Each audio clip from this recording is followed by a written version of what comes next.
พรกับคณะสัตยาติโยมฟังทางบ้านตัวญาติโยมที่มาสนทนาธรรมกันในค่ำคืนวันพุธที่15กรกฎาคมพุทธศักราช2569สาระธรรมวันนี้ก็ขอถวายความเคารพพระอาจารย์ท่านมหาเทศน์ครูบาอาจารย์เป็นอย่างสูงยิ่งสำหรับธรรมะในค่ำคืนวันพุธเราจะได้สนทนากรรมกันในคืนนี้ก็เกี่ยวกับวิปัสสนาเคลื่อนที่สู่วิถีชุมชนสันติวิธีสู่วิถีชุมชนในอูเอ๋ยเกี่ยวกับกิจกรรมของการธรรมะและวิปัสสนาในจังหวัดน่านในประพฤติวัดปฏิบัติกันมีตามแนวสติปัฏฐาน4อันมีพระอาจารย์พระครูกิติจันทโรภาสวัดป่านันทบุรียานสังวรารามตลอดจนถึงคณะวิทยากรและก็พระวิปัสสนาจารย์ก็วันนี้ก็ขอมาอุ้ยครับอายุแม่กุลก่อนเดี๋ยวแจ้งครับกิจกรรมข้างต่อไปเกี่ยวกับในจังหวัดน่านที่เขาจะได้จัดกันเมตตาโยมแม่ได้อธิบายให้ครับผู้ชมตั้งบ้านตัวได้เข้ามาร่วมขอเจริญพรโยมแม่ค่ะกราบนมัสการพระอาจารย์ค่ะและก็ขอสวัสดีท่านกัลยาณมิตรทุกท่านแล้วก็ที่อยู่ในห้องสนทนาแล้วก็ที่รับชมรับฟังอยู่ทุกท่านนะคะค่ะแม่กุลก็จะขออนุญาตเล่าถึงงานที่ผ่านมาก่อนนะเจ้างานที่ผ่านมาในเดือนกรกฎาคมนะคะก็เริ่มตั้งแต่วันที่7กรกฎาคมซึ่งได้อู้ไปเมื่อพูดที่แล้วนะคะ7กรกฎาคมก็มีการจัดโครงการธรรมะเคลื่อนที่บูรณาการกับโครงการธรรมะนาวาวังนะคะจัดตีวันที่7กรกฎาคมจัดตีวัดน้ำปัวนะคะก็มีคณะสัทธาญาติโยมรวมถึงคณะสงฆ์มารวมกันก็เป็นจำนวนมากพอสมควรนะเจ้า140รูปคนนะคะซึ่งก็จากการได้สอบถามไปยังกับผู้ที่เข้ามาปฏิบัติธรรมเจ้าบ่แม่พี่น้องตำบลน้ำปัวเพิ่นบอกว่าเป็นเรื่องที่ดีมากเพราะว่าบางคนบอกว่าในชีวิตนี่ก็กำลังได้มาครั้งแรกที่ได้มาปฏิบัติธรรมมาแล้วก็ติดใจเจ้าพระอาจารย์อยากให้ไปแหมนะคะแล้วก็วันที่9กรกฎาคมก็เคลื่อนที่ไปสู่ชุมชนวัดแฉพลางนะคะวัดแฉพลางซึ่งก็มีพระอาจารย์นะคะพระอาจารย์พระครูกิติจันทโรภาสพร้อมด้วยพระอาจารย์ท่านพระจิติพลนะคะแล้วก็ทีมงานก็แล้วก็ปากันไปเคลื่อนที่ไปตีหันนะคะซึ่งตั้งนั้นเป็นโรงเรียนผู้สูงอายุนะคะได้รับการสนับสนุนจากองค์การบริหารส่วนตำบลท่าน่าวค่ะรวมกับชมรมผู้สูงอายุค่ะในเรื่องของการจัดพัฒนาในเรื่องของจิตใจให้กับผู้สูงอายุผู้สูงวัยนะเจ้าจะได้มีธรรมะเป็นที่เปิงที่อาศัยในยามที่เวลาเฒ่าแก่มาเจ็บเป็นป่วยไข้มาก็จะได้มีที่เปิงที่อาศัยนะเจ้าหลังจากนั้นนะเจ้าก็วันที่11เป็นจัดปฏิบัติธรรมข้ามคืนที่วัดป่านันทบุรียาวนาสังวรารามเป็นครั้งที่6ค่ะก็มีผู้เข้าร่วมปฏิบัติธรรมข้ามคืนทั้งหมด32คนเจ้า32คนก็จะมีเข้า6โมงแลงของวันที่11ออก6โมงเจ้าของวันที่12นะเจ้าก็จะมีคนที่มาสนใจจะมีคนแก่นะเจ้าอายุ70ปลายเกือบ80เพิ่นก็มาได้แล้วก็สามารถที่จะมาอยู่ข้ามคืนสู้กับกิเลสความง่วงเหงาหาวนอนอดนอนได้นะเจ้าความปวดความเมื่อยก็บอกว่าคุณยายถ้าบ่ไหวคุณยายพักก็ได้เพิ่นบอกว่าบ่เป็นหยังยายมอบกายถวายชีวิตนี่ต่อพระรัตนตรัยต่อพระศาสนาแล้วยายจะขอสู้นะเจ้าเพิ่นก็อยู่ได้ โตลุงนะเจ้าซึ่งก็น่าอนุโมทนายิ่งนะเจ้าหลังจากนั้นก็เป็นโครงการไปเปิดบ้านสวดมนต์เจ้าของคณะทำงานของวัดปานั้นเนี่ยเจ้าไปเปิดบ้านสวดมนต์ที่อำเภอเชียงกางก็จะมีคณะศรัทธาญาติโยมก็มารวมกันสวดมนต์ฟังธรรมแล้วก็นั่งสมาธิตรงนี้ก็จะมีการทำบุญพอฟังธรรมทำกิจกรรมอย่างเสร็จก็มีการถวายสังฆทานโดยนะเจ้าคือกับพระอาจารย์ซึ่งสังฆทานนี้พระอาจารย์ก็เอาไปใช้ในกิจการของการเยี่ยมผู้ป่วยติดเตียงต่อเจ้าในส่วนที่เดื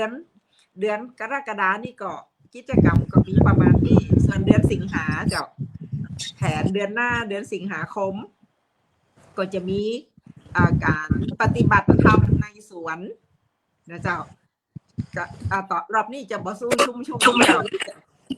จะเคลื่อนที่สู่สวนนะคะ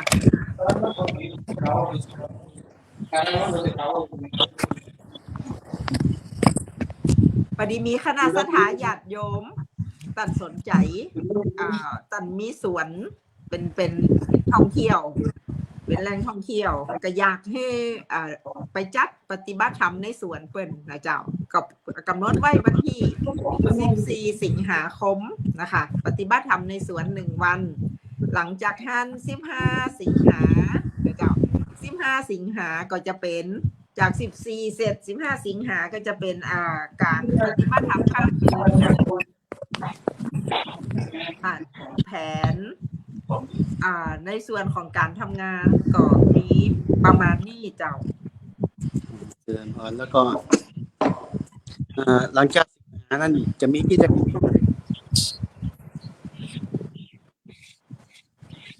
เป็นช่วงเข้าพรรษาหน่อยค่ะหลังจากนั้นจะเป็นช่วงเข้าพรรษาเจ้าเข้าพรรษานี่ก็จะเน้นจัดกิจกรรมกัน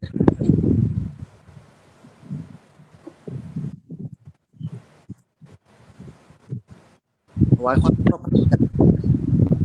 การถวายความเคารพครับอาจารย์ครับแล้วก็เจริญพรเนาะโยม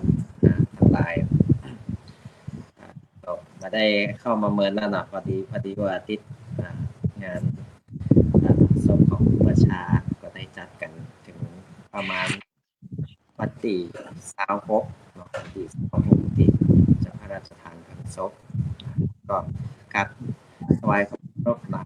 ทุกรูปแล้วก็ญาติโยมทั้งหลายนะก็วันนี้ก็มาฟังบอกว่าเคลื่อนไปถึงไหนแล้วนะก็ได้เข้ามาตอนท้ายก็จะคืออาจารย์ได้ดำเนินรายการเนาะว่าผู้เรื่องอะไรอย่างกันกับนิมนต์อาจารย์ครับวันนี้จะอู้เอ้ยกันเรื่องของศีลครับอาจารย์ครับช่วงอาทิตย์ปัจจุมีมันมีเรื่องของทานเรื่องของศีลแล้วก็สัปดาห์นี้จะพูดกันเรื่องของศีลเดี๋ยวก็ฝากเมตตาพระอาจารย์เดี๋ยวทุกท่านนะได้อู้กันเรื่องศีลแล้วก็เมตตาพระอาจารย์แนะนำหน่อยนะครับบางทีก็ไปเรื่องศีลเพิ่มเติมนะครับ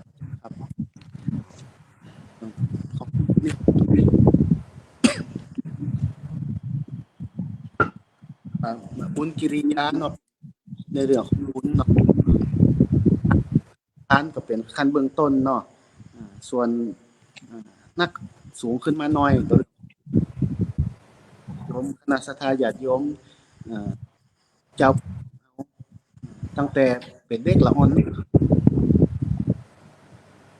ไปปักตู้ลุงตู้ป่อตู้ปีอย่างในวันศีลสมัยก่อนเขาเป็นละอ่อนนี่เขาก็จะบอกใครหู้แหละเป็นเป็นภาษาบาลีเนาะเป็นต้นไปอยากจะสอบถามโยมเมกความ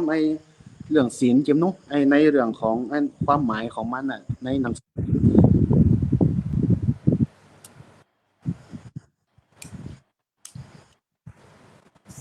เสียงพระอาจารย์บ่ชัดเจ้า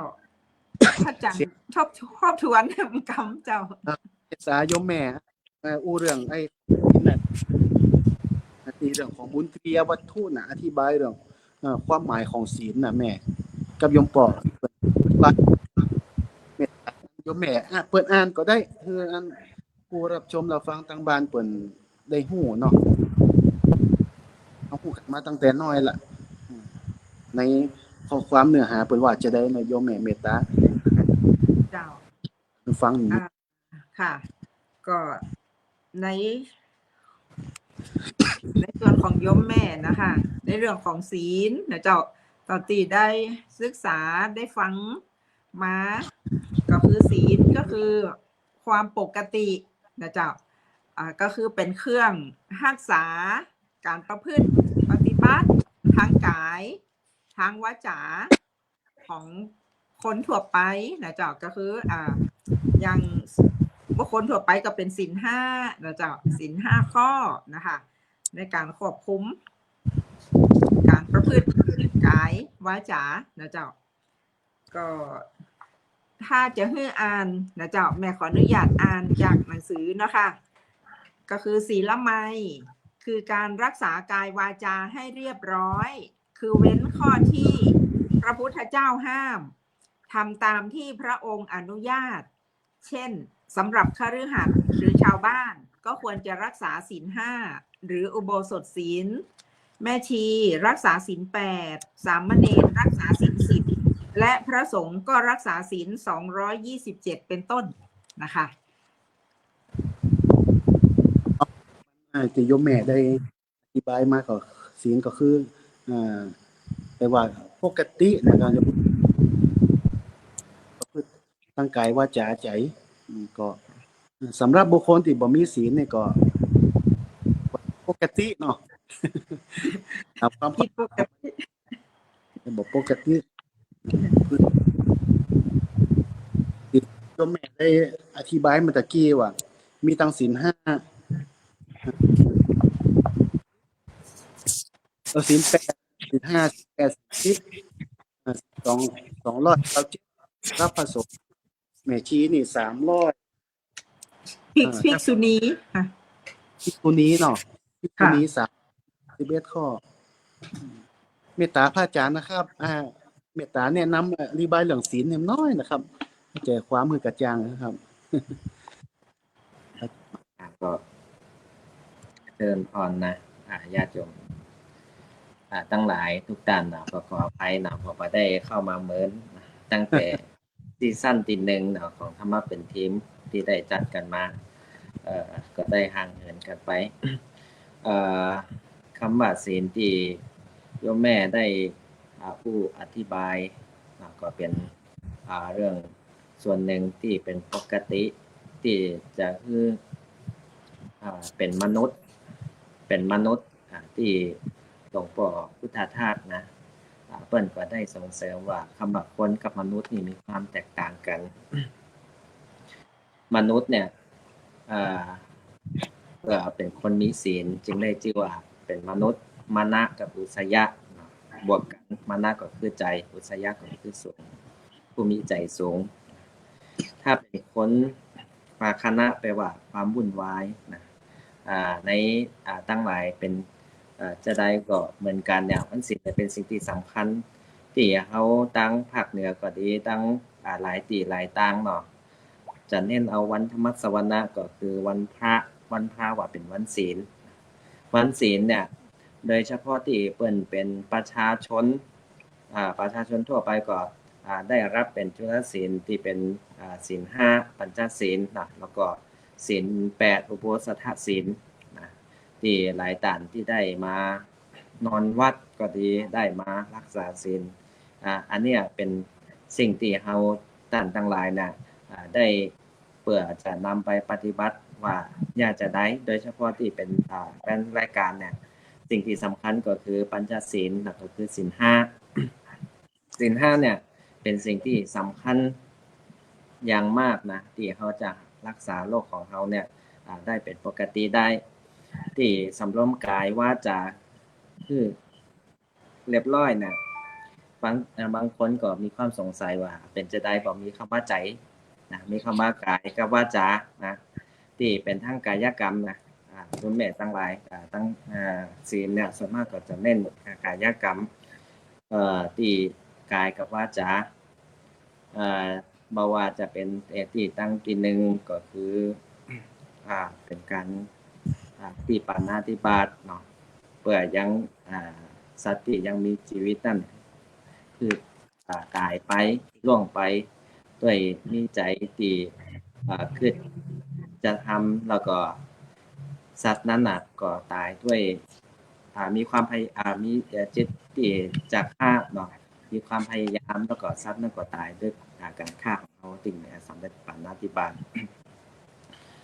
สองการขโมยการที่เปิ่นไปลักของเปิ่นเนี่ยอันนี้พระอาจารย์แล้วก็ญาติโยมเนาะในก่อทั้งกายกรรมแล้วก็การประพฤติผิดในกามอันนั้นก็ทั้งกายกรรมที่ใจเป็นตัวนำเนาะสี่ก็คือการอู้ที่บดีหรือว่าอย่างนั้นก็ต้องเป็นกายกรรมห้าก็เป็นที่เขาได้ไปดื่มสิ่งที่มึนเมา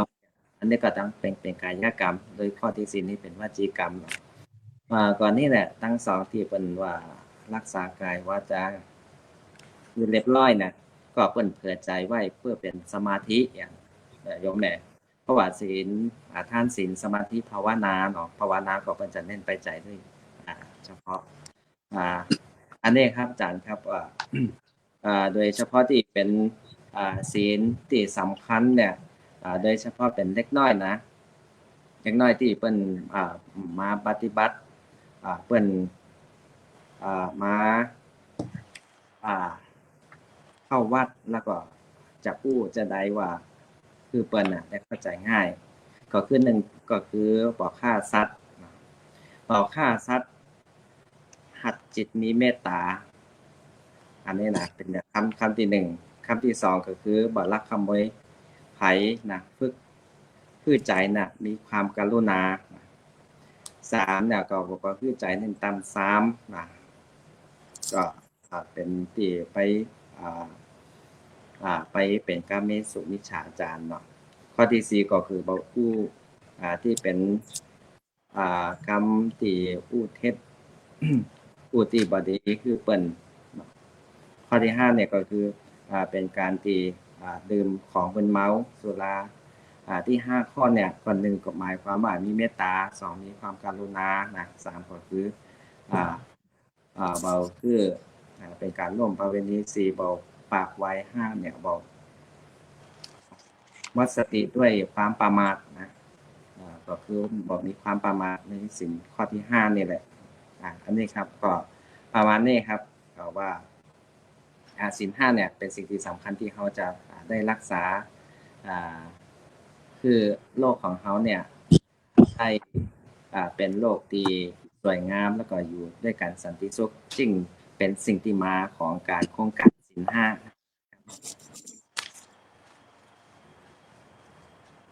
เดี๋ยวนี้ยังมีการดำเนินการอยู่เลย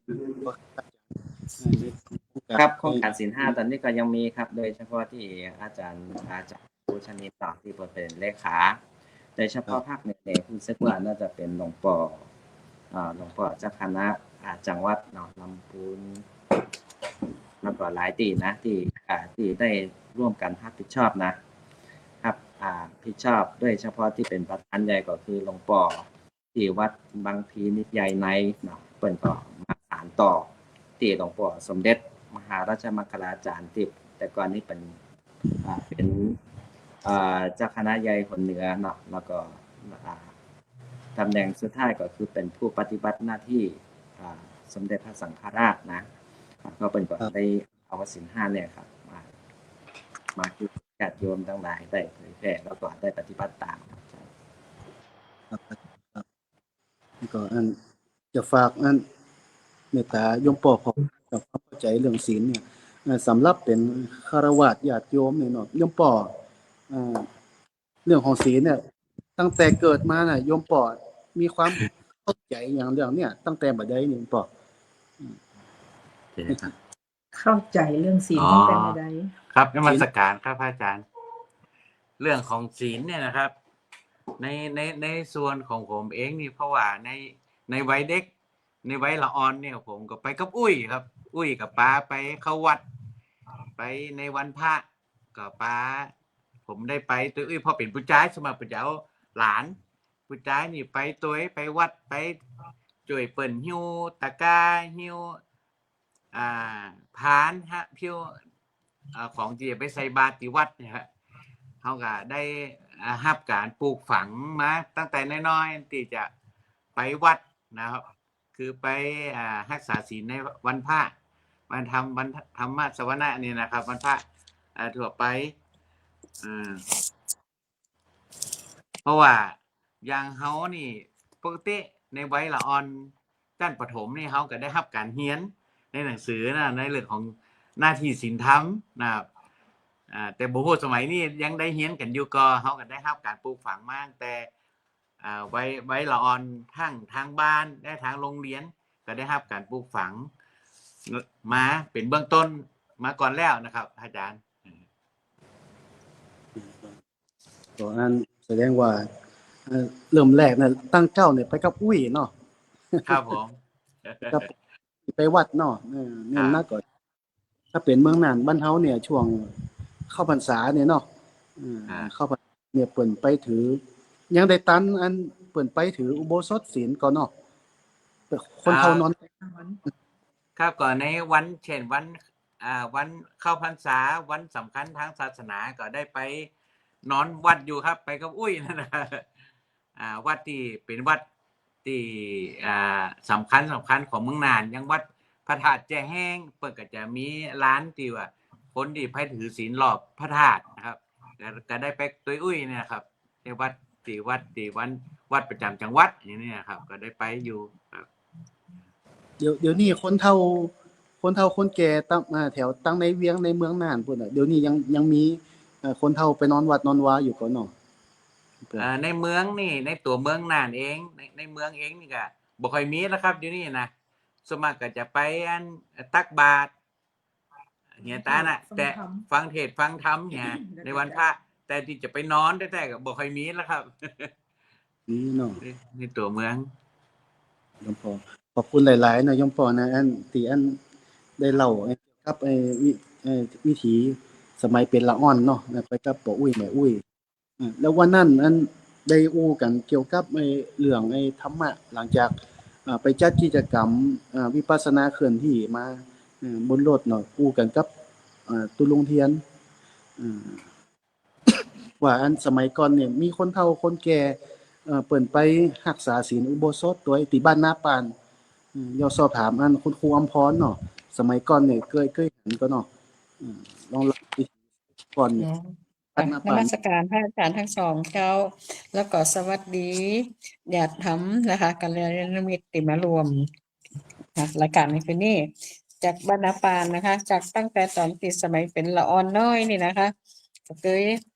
ไปกับป้านี่แหละค่ะไปวัดในวันสำคัญนะคะก็เคยไปนอนวัดไปเปิ่นอยู่คนเฒ่าคนแก่ก็ไปนะแต่พอมาคนแก่รุ่นนั่นหมดไปแล้วก็จะบอกให้มีคนไปต่อใดค่ะก็ไปเฉพาะไปทำบุญเหียแล้วก็เสร็จจากกิจกรรมทางวัดก็กลับไปบ้านไผบ้านตัวเองเหียค่ะแล้วก็ในช่วงปีใหม่เทศกาลสงกรานต์นะคะทั้งสถาบันนาปานเพิ่นก็จะไปสลุงตีเก้าสลีเมืองนะคะตีต้นโพหั่นน่ะค่ะก็ไปจัดกิจกรรมตรงนั้นนะคะแล้วก็เรื่องของศีลนี่นะคะคนส่วนใหญ่ก็จะรักษาศีล5แต่ถ้าหากว่ามีโอกาสได้ไปปฏิบัติธรรมนะคะตามวัดที่เพิ่นจัดนี่นะคะเขาก็จะรักษาศีล8ค่ะรวมกิจกรรมอย่างที่ผ่านมาเนี่ยค่ะโยมก็ไปปฏิบัติกับวัดป่าดอยภูคาเปิ่นมีโครงการตามรอยหลวงพ่อดำพระในป่านี่นะคะก็จัดกิจกรรมตั้งแต่วันที่4ถึงวันที่12นะคะปกติก็จะไปนอนวัดพุ่นนะคะทุกวันแต่พอดีครั้งนี้โยมก็บ่ค่อยสะดวกเนาะต้องไปช่วยวิปัสสนาเคลื่อนที่วันที่9แล้วก็วันที่7ที่ผ่านมาเนี่ยค่ะแล้วก็บางช่วง ต้องออกไปเก็บดอกไม้ตอนแล้งนะคะเพื่อเป็นทำพวกใบสีทำพวงมาลัยทำอย่างเนี้ยค่ะก็เลยเที่ยวนี้เลยขออนุญาตเจ้าอาวาสว่า2 วันจะไม่ได้อยู่ แล้วก็แมลงก็จะไม่ได้นอนเปิ่นก็อนุญาตให้เจ้าค่ะ แต่เขาก็รักษาศีลให้ครบค่ะ8 ข้อตามที่เอาตั้งสัจจะไว้เจ้า แสดงว่าอันในเขตเมืองน่านเนี่ยก็จัดเป็นข้างคาวเนาะตาม เจ้า ไปปฏิบัติธรรมตีเมืองปัวตัวเนาะตีเมืองปัว ค่ะ ตี ที่ วัด ปัวเนี่ยค่ะ วัดป่าดอยภูคาค่ะ จะมีญาติโยมมาจากต่างกรุงเทพจากอยุธยาค่ะ มาจากต่างจังหวัดกันหลายค่ะเที่ยวนี้ก็มีอยู่ประมาณ40 กว่าคนค่ะเห็นไหม เชิญก็เป็นสิ่งที่น่ายิ่งเนาะ ค่ะ พอดีวัดเป็นก็จัดมีที่นอนให้ค่ะทุกคนที่มาปฏิบัติก็รักษาศีล8กันเจ้า แค่ทุกๆเดือนหรือว่าจะได้แม่ บ่ได้ทุกเดือนค่ะ เพราะว่าเปิ้นจะแล้วแต่โอกาสเปิ้นจะจัดเนาะช่วงนั้นก็ตีเดือนพฤษภาค่ะ พฤษภาแล้วก็มาเนี่ยกรกฎาเนี่ยค่ะ แล้วต่อไปเปิ้นจะจัดแหมเดือนดูเหมือนจะเป็นกันยาเจ้า ช่วงกันยา จ้ะยังบ่ได้กำหนดวันที่นะคะแล้วแต่พระอาจารย์เปิ้นจะกำหนดมหกรรมค่ะ ขอบคุณหลายเลยอันคุณครูอันเนาะได้เล่าเกี่ยวกับจัดกิจกรรมคนเฮานอนวัดในสมัยก่อนบ้านเฮานี่ปกติเนี่ยไปหันที่อันที่แม่ฮ่องสอนครับพระอาจารย์ ครับ ผมไปในที่แม่ฮ่องสอนนี่อันเพิ่นมีศาลาหลังยาวเนาะก็ถามเพิ่นว่าหลวงพ่อครับอันศาลาเนี่ยเอาไว้หยังเพิ่นว่าคนเฒ่าอันที่แม่ฮ่องสอนน่ะวันพระวันศีลน่ะเพิ่นจะมานอนวัดมาถือศีลน่ะวันน่ะแสดงว่าแต่บ่ฮู้เดี๋ยวนี้ยังมีก็ผมก็บ่ได้สอบถามเพิ่นก็แสดงว่าวัฒนธรรมหรือว่าการสืบต่อเรื่องของศาสนาเนี่ยการเข้าวัดเข้าวาสนใจพระศาสนาเนี่ยก็มีนักแต่เดี๋ยวนี้คือเรื่องของสังคมปัจจุบันเนี่ยเรื่องของปากต้องเนาะเรื่องของปากต้องก็เลยยังอันก็ย้อนยานไปแต่ก็คนทั่วไปก็ยังขวนขวายอยู่ส่วนมากจะเป็นในรุ่นของที่เกษียณอายุมาแล้วก็ดีเนาะอยากจะสอบถามว่าคุณโยมมันทิสาเนาะว่าเรื่องของศีลน่ะตั้งแต่เริ่มต้นที่ว่าจำความได้เนี่ยโยมแม่มีความเข้าใจจะได้ฮู้ทราบซึ่งจะได้เรื่องของศีลน่ะที่โยมแม่ที่ได้เข้าวัดเข้าวามาช่วยเกี่ยวกับศาสนาเกี่ยวกับปฏิบัติธรรมเนี่ย นมัสการท่านอาจารย์ทั้งสองค่ะแล้วก็สวัสดีกัลยาณมิตรทุกท่านที่เข้ามารับชมนะคะของแม่พันธิสาก็สมัยเด็กก็ไม่ค่อยได้รู้เรื่องศีลเท่าไหร่เนาะเพราะว่าเรียนแต่ในหนังสือหน้าที่ศีลธรรมอะไรเหมือนลุงผองว่าพอแต่ก็เห็นคุณยายเขาไปวัดเพราะบ้านอยู่ใกล้วัดคุณยายก็จะไปวัดทุกวันพระก็จะเรียกให้ไปช่วยเอาขนของลงไปวัดเราก็กลับขนของเข้าวัดแล้วก็กลับแค่นั้นนะคะก็ไม่ได้สัมผัสมากมายจนถึงเนี่ยหลังประมาณ50-60เราเนี่ยนะคะด้วยภาวะการทำงานแล้วก็ชีวิตประจำวันชีวิตครอบครัวด้วยการมีหาความสงบทางจิตใจก็ได้เข้ามาศึกษาพระพุทธศาสนาถึงได้เข้าใจ เรื่องศีลห้าศีลแปดนะคะที่เข้าถึงได้เข้าใจในจุดนี้มากขึ้น แล้วก็รู้สึกว่าเป็นทางที่เป็นหนทางของชาวพุทธที่ต้องเรียนรู้จริงก็ได้เข้ามาศึกษาช่วงวัยตอนแก่ ถึงได้รู้ขึ้น ได้ทราบซึ้งขึ้นในการปฏิบัติธรรมเพราะว่ามันต้องได้ช่วยอำนวยในการที่เราจะปฏิบัติธรรมให้ได้ผลนะคะค่ะก็ความเป็นมาของที่ว่ารู้เรื่องศีลอย่างไร ก็จากการที่ได้เข้ามาช่วงปลายอายุค่ะตอนเด็กก็ไม่ได้รู้เรื่องเท่าไหร่เจ้าค่ะประมาณนี้เป็นพรขอบคุณโยมเป็นแม่พันธิสาอย่างยิ่งเนาะก็พระอาจารย์ครับตะกี้พระอาจารย์ในอธิบายเรื่องของศีลห้าศีลห้ามันเป็นว่าอาจารย์ว่ามีเมตตาข้อหนึ่งเนาะเมตตาสองกรุณาศีลข้อที่สามก็คือ บ่ให้จิตใจของเราตกไปในคือเรื่องของต่ำจิตต่ำลงไปแล้วข้อสี่คือพูดเท็จข้อที่ห้ามีสติอยากจะสอบถามพระอาจารย์ครับตัวนี้ตัวอย่างที่อาจารย์เนี่ยมีญาติโยมท่านไหนว่าอาจารย์นำไปสอนที่ได้มั้งครับเรื่องห้าของสำหรับเจ้าบ้าน ถ้าอย่างนะอาจารย์น่าจะเปิดพัดลมนะเพราะว่ามัน นะครับมันได้ยินเสียงนะครับแป๊บหนึ่งนะครับ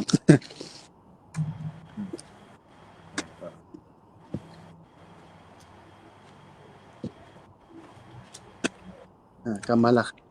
โอเคครับ พระอาจารย์ครับในเรื่องของศีลทุกวันเนี่ยพระอาจารย์นำสอนครับคณะศรัทธาญาติโยมที่วัดของพระอาจารย์อยู่นั่นน่ะมีกรณีตัวอย่างจะได้ของครับที่ว่าเปิ้นและเปิ้นทราบซึ่งว่าอยากทางเมืองน่านเนี่ยใครฮู้ครับอาจารย์อยู่ที่ไหนแล้วก็ไปสอนจะได้บ่ครับเม็ดได้ ส่วนมากครับที่ไปเทศก็ดีหรือว่าไปสอนตามที่ผู้ปฏิบัติธรรมก็ดีเนาะก็บอกคือว่าเป็นศีลนี่มันเป็นที่ง่ายครับที่เราได้เข้าถึงในวิถีชีวิตประจำวันของเราเนี่ยที่เขาบอกบ่ได้ไปคิดถึงที่เป็นกฎระเบียบที่เป็นสังคมแต่ว่าเราได้เอามาเพื่อประดับจิตใจของเราได้คือมันสูงขึ้นนะคือมันหมดใสจะได้ก็ตามเนี่ยว่าบ้านเมืองของเขาแม้จะมีกฎหมายระเบียบต่างๆเนี่ยมันก็เปิด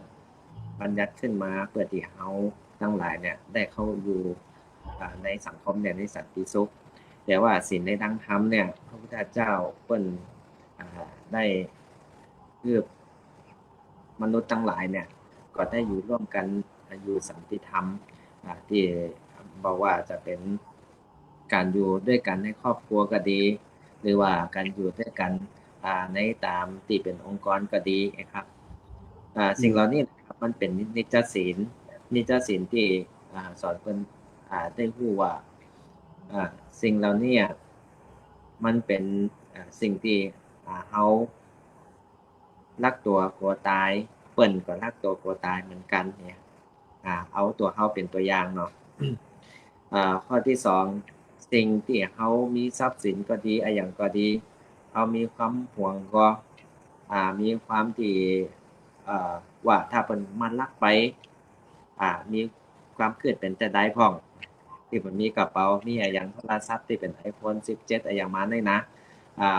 อยู่มาปฏิบัติธรรมแล้วก็มันหายไปมีความคิดเป็นจะได้พ้องเช่นเดียวกับที่เป็นเปิ้นว่าของเปิ้นที่เพิ่นหายก็เหมือนของที่เขาที่ได้รักษาไว้ก็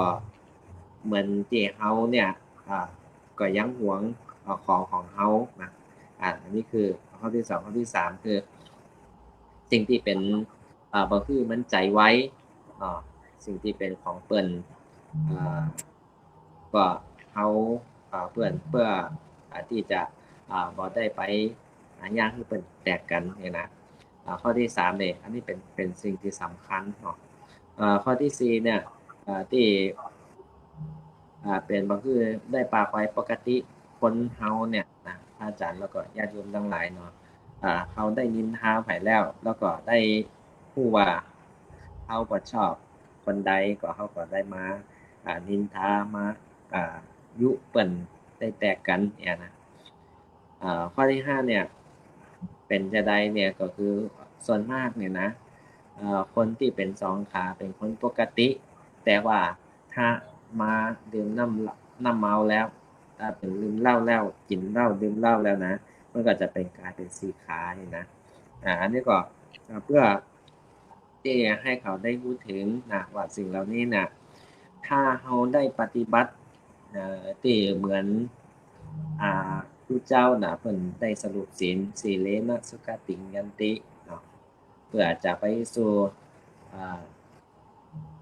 สุคติหรือว่าทางที่ดีได้ก็เพื่อศีลสีเลนะโภคสัมปทาที่จะมีเงินทองมีทรัพย์สินได้ก็เพื่อศีลสีเลนะนิพพุติยันติที่เราจะหลุดพ้นหรือว่าจากวัฏสงสารเนี่ยเพื่อศีลเป็นเบื้องต้นนะเขาจึงได้มาราธนาศีลขอศีลก่อนที่จะถวายทานก็ดีหรือว่าปฏิบัติตัสสมาสีลังวิโสทะเยเพราะฉะนั้นเขาจึงคือเอาศีลเขาเนี่ยบริสุทธิ์หมดใสอันนี้ครับที่จึงเป็นสิ่งที่สำคัญว่าศีล5เนี่ยมันเป็นสิ่งที่เอาอยู่ในวิถีปัจจุบันของเขาเนี่ยไปทางใดก็ตามมันจะติดตามเข้าไปเอาหน้าที่ของตัวเก่ามีหน้าที่อย่างปัญญาก็มันก็จะเป็นประโยชน์ต่อตัวของเขานะอันนี้ก็คือเป็นศีลครับศีลที่5ที่เขาได้พูดหรือว่าอย่างนี้เปรียบเทียบที่ในปัจจุบันก็ดีแล้วก็ที่เขาได้ประสบว่าปัญหาของชีวิตนี่เนาะว่าเป็นจะได้ของเนี่ยครับ ครับอาจารย์สรุปข้อแรกที่อาจารย์เห็นข้อที่1ทุกคนเนี่ยก็รักตัวกลัวตายคนบอกว่าซัดหักชีวิตเก่าแต่ข้อที่2ป้องกันที่เร็วข้อ3เรื่องของการมีกดใจเนาะข้อ4ก็ปากไวก็คือมีสติครับให้เป็นข้อที่ทั้งตอนเนี่ยที่เปิ้นว่าคนที่รักษาเนี่ยมันรับประกันอย่าง นะครับ มันจะรองรับประกันอย่างพอครับว่าที่1เนี่ยรับประกันเรื่องของไอ้ทรัพย์ชีวิต การ ชีวิต อย่างนี้ครับอาจารย์ครับอยากฟังให้น้อยนะครับอาจารย์ ก็ประกันเพื่อคือเฮาเนาะประกันชีวิตของเขาเนี่ยเขาเกิดมาได้แค่ครั้งเดียวเพื่อถ้าตายสิ้นชีวิตไปแล้วเนี่ยมันก็จะเกิดเป็นการอาฆาตอาจารย์ครับแล้วก็ญาติโยมทั้งหลายเนาะที่ได้หันว่าในปัจจุบันเนี่ยบางคนเนี่ยเอาโทสะเป็นใหญ่แล้วก็บอกคุมอารมณ์นะแล้วก็เอาอารมณ์เนี่ยเป็นที่ตั้งแล้วก็ไปฆ่าไปแกล้งกันไปอย่างในสังคมเนี่ยมันก็เลยเดือดร้อนนะเดือดร้อนก็เลยสิ่งเหล่านี้แหละว่าถ้าเอาปัญญาหรือว่าเอาสิ่งที่สติของเขานะมาเหนือสิ่งที่อารมณ์ของเขาเนี่ยมันก็จะเกิดปัญญาสิ่งที่ปัญหานี่นะอาจารย์ครับปัญหาที่มันเกิดขึ้นเนี่ยส่วนมากเนี่ยจะมาจากหอหีบต่อท้ายว่าหายนะเนาะที่มันเสื่อมเสียแต่ว่าเขาจะเอาหายนะเนี่ยมาเปลี่ยนเป็นยอผู้หญิงความยิ่งใหญ่นะในอกในใจที่เป็นปัญญามันก็สามารถที่ ประกันให้เฮาบอกว่าจะเป็นข้อที่1ก็ดีข้อที่2ประกันทรัพย์สินประกันที่คู่ครองของเฮาประกันที่ฝากเฮาที่เป็นพิษแล้วก็ประกันชีวิตของเฮานี่นะอันนี้ครับเป็นสิ่งที่สำคัญว่าสติคำเดียวก็คือเกิดปัญญาครับผม ขอขอบคุณพระอาจารย์นะครับในขยายในเรื่องของศีลห้าสำหรับญาติโยมทั่วไปนะครับส่วนศีลเนี่ยมันมีหลายอย่างนะครับก็จะอู้ถึงเรื่องของศีลแปดศีลแปดก็สำหรับของคณะศรัทธาญาติโยมที่ไปเพิ่มขึ้นมาแหมจากศีลข้อที่3ข้อที่3เนี่ยเปิดว่าอภัมมจริยาเนี่ยคืองดเว้นเนี่ยครับอาจารย์ครับก็เม่นในการประพฤติผิดในกามเนาะเพราะว่าศีล8ที่ยกขึ้นมาระดับเนี่ยก็คือว่ามันก็จะมีเทียบเท่ากับทัศศีล10ที่เป็นสามเณรเนาะก็รักษาพรหมจรรย์เนี่ยแต่ว่าส่วนมากของเฮาเนี่ยที่ไปที่วัดทั้งเจียงตุงก็ดีทั้งบางตีนะทั้งอีสานทั้งเมืองไทยเนี่ยก็จะมี1วันรับ2ก็วันปฏิบัติ3ก็วันทรงนะ3วันแต่บางคนเพื่อปฏิบัติไปเลย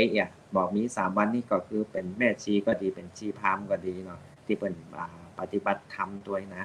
อันนี้ก็เป็นก็ถือศีล8นะครับอันนี้แหละเป็นสิ่งที่สำคัญว่าการที่เราได้ปฏิบัติธรรมส่วนมากเป็นอย่างเนี่ยเพิ่นขอศีล8เพื่อในการปฏิบัติเนี่ยคือจิตใจของเราได้มีสติมากขึ้นแล้วก็ปราศจากที่เป็นสิ่งที่เป็นการมาคุณอันนี้แหละศีล8เนี่ยวัฒนศีลเนี่ยเป็นสิ่งที่สำคัญโดยเฉพาะในสมัยพุทธกาลอาจารย์มีนางจันหนึ่งนะเปิ้นจะไปถือศีลที่วัดเนาะเปิ้นก็มีสามีอย่างเปิ้นก็ปฏิบัติอย่างบ่ได้เต็มที่เปิ้นก็ได้ไปจ้างที่เป็นโสเภณีอย่างนั้นมาปฏิบัติเปิ้นนะที่เป็นสามีของเปิ้นอันนี้เพื่อคือได้การปฏิบัติในศีล8เนี่ยพุทธศีลน่ะได้สมบูรณ์ครับอันนี้ครับเป็นสิ่งสำคัญครับอาจารย์ครับอาจารย์ขยายความเรื่องของศีล8นะครับมันข้อ3ที่กามีเนาะเป็นอภัมมจริยาเนาะส่วนข้อ6ติดเพิ่มขึ้นมาแหมเนี่ยเพราะว่าวิการละโภชนะเวรมณีก็คืองดเว้นการบริโภคอาหารในยามวิกาลพระอาจารย์ครับยามวิกาลนี่คือยามใดครับก็ยังมีการที่เขาได้มั่นไว้เนาะตั้งไว้ว่าก็คือเที่ยงพระอาทิตย์นี่นะที่จะเข้าสู่ในเวลาเคลื่อนเวลาเย็นนี่นะสิ่งเหล่านี้เนี่ยมันจะคือของเราเนี่ยได้งดเว้นสิ่งที่เป็นอาหารต่างๆปกติเนี่ยที่เปิ้นวิจัยก็ดีอย่างก็ดีนะสิ่งที่สำคัญเนี่ยเปิ้นก็จะไปเน้นตอนเจ้าแล้วก็บ่เกินเป็นเนาะบ่เกินเหมือนตู้เจ้าของเขาแล้วก็ผ้าของเขาแต่ส่วนมากเนี่ยคนส่วนใหญ่เนี่ยจะไปเน้นตอนตีล่าแรงตอนตีเย็นว่าไปจัดนักตอนนั้นเลยว่าจะเป็นอย่างก็ดีหมูกระทะก็ดีอย่างก็ดีเนี่ยแต่สิ่งเหล่านี้เนี่ยที่บทสทศีลที่เพิ่นฮือบอกเกินเตียงวิการละโพเนี่ยในยามวิการเนี่ยก็เพื่อคือเฮาได้ปฏิบัติอย่างคล่องตัวเรียกว่าโภชเนมตัญญุตานะก็พอประมาณเนี่ยครับพอประมาณในการที่เขาพอฉันเพื่อบางคนเนี่ยที่ฉันเยอะกินเยอะกินนักเนาะมันก็จะเกิดความนิวรณ์นะได้เข้ามาครอบงำนะอันนี้ก็เป็นที่อุโบสถศีลนะได้จัดวิการละโภชนาในสิ่งเหล่านี้ขึ้นมานะอันนี้ตามที่วินิจฉัยนะครับอาจารย์ครับส่วนข้อที่7นี่ที่เพิ่มขึ้นมาอีกก็ในเรื่องของศีล8ที่ว่าภาษาบาลีที่ว่า นัจจะคีตาวาทิตะวิสุกทัสนามาลาคันทะวิเลปนะธารณะมันดนะวิภูสนฐานาก็แปลใจความเป็นภาษาไทยที่ว่างดเว้นจากการฟ้อนรำขับร้องประโคมดนตรีดูการละเล่นที่เป็นค่าศึกที่เป็นค่าศึกต่อบุญกุศลที่ตัวเก่าจะดึงพึงประพฤติปฏิบัติเนาะแล้วก็ข้อที่8ก็อุจจาสยนะมหาสยนาเวรมณีงดเว้นการนั่งที่นั่งที่นอนบนที่นอนที่สูงพระอาจารย์ครับส่วน เรื่องของที่7เนี่ยข้อที่7เนี่ยงดเว้นไอ้เรื่องของอ่าการตาการลูบไล้ด้วยของหอมอ่าบางท่านก็ยังบ่เข้าใจนะเรื่องของไอ้อ่าแชมพูสระผมสบู่เนี่ยเปิ้นบ้านเฮาที่ยังใจกันเนี่ยเปิ้นมีตีพิจารณาว่ามันเป็นของจะได้ครับอาจารย์ครับที่พึงใจเนี่ย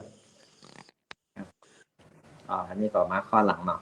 น่าจะ ครับ คีย์เดี๋ยวคือโยมกันแล้วกันเนาะการเสียงขับร้องต่างๆมันเป็นจะได้เนาะ ครับ ในมาลากันทวิเลเนาะที่ในความที่ผมได้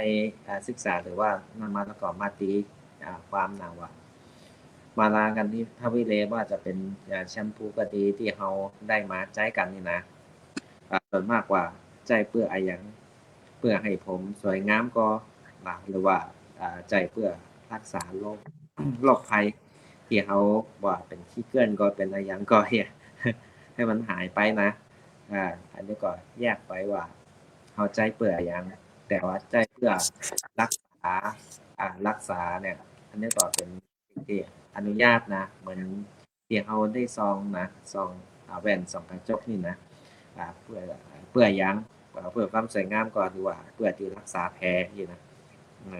ในพระวินัย ครับ ก็สามารถที่ใจได้สิ่งเหล่านี้แหละว่ามายึดประเด็นว่าเอาใจเพื่ออะไรอย่างแต่ว่าเพื่อสิ่งที่รักษากินของตัวเก่านะบางเตือนนี่ว่าอาบน้ำก็ดีอย่างก็ดีเราของใจอะไรอย่างเลยเนี่ยเวลาเข้าสังคมหรือว่าเข้าไปเนี่ยกินอะไรอย่างเนี่ยมันนั่นเพื่อบำรักษาตัวเก่าอย่างก็เพื่อคืออันนี้แหละยานี่แหละเพื่อมารักษาคือเฮาเนี่ยได้เป็นปกตินะเป็นปกติบางเตือก็ถ้าว่าเป็นกินเตากินมีสารส้มสารอะไรอย่างเนาะได้เข้ามาใจโดยเฉพาะปัจจุบันก็จะมีเครื่องเทคโนโลยีที่ตะวันตกที่เป็นใจมาแล้วก็เพื่อคือได้เสริมนะได้เสริมได้เข้าไปแต่ว่ากินบ่แรงต่อใดเหมือนคฤหัสถ์ที่เป็นญาติโยมเนี่ยแต่พอที่บรรเทาอาการระหว่างการรักษานั่นคือให้มันเบาลงเองนะครับผม สำหรับในเรื่องของอ่าการประโคมดนตรีอย่างนี้เนาะครับอาจารย์ในข้อหลัง ครับ อา การ จารย์ ว่า ไป คมโดนตีน่ะนัจคีตาวาตวิสุทัศนะมาลากันทวิเลสองข้อนี้มันเข้ากันเนาะการมาคมดนตรีเนี่ยว่าผู้ที่ถือศีลแปดแล้วนะถือศีลแปดแล้วเนี่ยแล้วก็จะมาคมดนตรีอย่างที่มันสนุกสนานนะว่ามันจะเข้าการปฏิบัตินี่มันบ่ได้เข้ากันนะเพราะว่าสิ่งที่สำคัญเนี่ยที่เป็นธรรมดาเพื่อจิตใจเนี่ยได้อยู่ในความสงบเป้าหมายของการปฏิบัติธรรมความสงบเนาะแต่สิ่งเหล่านี้ก็เลยคัดกันนะก็เลยว่าตั้งที่เป็นดนตรีที่สนุกสนานเนี่ยเลยตัดออกในพุทธศาสนานะเลยญาติโยมนะเป็นจะได้นะก็ได้ฟังว่าข้อนี้นั่นก็เป็นแต่ก็นะที่ได้ปฏิบัติธรรมนะโยมโยมแม่มีความเห็นจะได้ของ โยมแม่กูลมีความเห็นจะได้เกี่ยวกับไอ้เรื่องของศีลข้อ7เนี่ยในการเอาสบู่แชมพูยาสีฟันเนี่ยมาเกี่ยว ขับร้อง แล้วก็การขับร้องโยมแม่มีความเห็นเชิญก่อน ไม่ได้ ค่ะ มา ค่ะในส่วนสินข้อ7เนี่ยเจ้าก็คือถ้าเจตนาตั้งใจที่จะรักษาศีลจริงๆอะค่ะถ้ามันบ่หลายวันนะคะโยมแม่ว่าบ่ต้องใจเลยนะดีที่สุดเจ้าถ้ารักษาแค่คืนเดียวนะเจ้า1 วัน1 คืนน่ะก็บ่ต้องได้ใจเลยนะคะมันก็จะดีที่สุดแล้วก็จะได้ฝึกตัวเก่านะเจ้าบางคนก็ติดที่จะต้องสระผมจะต้องล้างหน้าด้วยครีมด้วยสบู่ด้วยแชมพูนะเจ้าจริงๆแล้วลองพอว่าใน1 วันเนี่ย1 คืนเนี่ยถ้าเฮาบ่ใจพอแล้วมันจะมีอย่างเกิดขึ้นก่อนนะเจ้าแล้วก็หรือว่าถ้าใครที่มีโรคประจำตัวแต้ๆอันนี้ก็คงจะอนุโลมกันนะเจ้าแต่โยมแม่ถ้ารักษาศีล8 วันเดียวคืนเดียวเนี่ยโยมแม่ก็จะบ่ใจนะเจ้าแล้วก็ในส่วนของร้องรำทำเพลงฟังเพลงอย่างนี้เจ้าส่วนใหญ่จังจะเจออยู่เวลาถือศีล8ในการปฏิบัติธรรมกลางคืนมาพอพักแล้วเนี่ยหยิบโทรศัพท์มาเปิดคลิปดูกันอยู่นะเจ้ายังมีเยอะอยู่นะคะจริงๆแล้วเนี่ยน่าจะได้ทดสอบตัวเก่านะเจ้าได้ฝึกตัวเก่าอ่ะแค่1 คืนบ่ได้บ่ต้องใจกับปิดโทรศัพท์เหียนะเจ้าก็จะเป็นสิ่งที่ดีมากส่วนมากก็เห็นใจโทรศัพท์ในการดูคลิปดูอย่างกันอยู่ค่ะยังดูข่าวอยู่ ยังติดตามอยู่นะคะในส่วนของโยมแม่ก็คิดว่าถ้าได้สมาทานศีลแล้วเนี่ย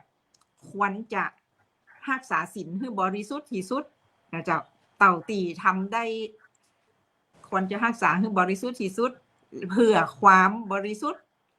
ของตัวเก่านะเจ้าของโยมแม่ก็มีความคิดเห็นประมาณนี้ค่ะ ส่วนข้อสุดท้ายในศีลอุโบสถศีล8ก็อุจจาสยนะมหาสยนาเวรมณีพึงเว้นในการนั่งและการนอนในบนที่สูงพระอาจารย์ครับเมตตาขยายความหน่อยครับ ครับว่าการนอนที่สูงการนอนที่มันเนี่ยเวลาที่เขาได้ปฏิบัติอย่างเนี่ยบางเตือนคนที่มันนอนฝันก็ดีนิมิตก็ดี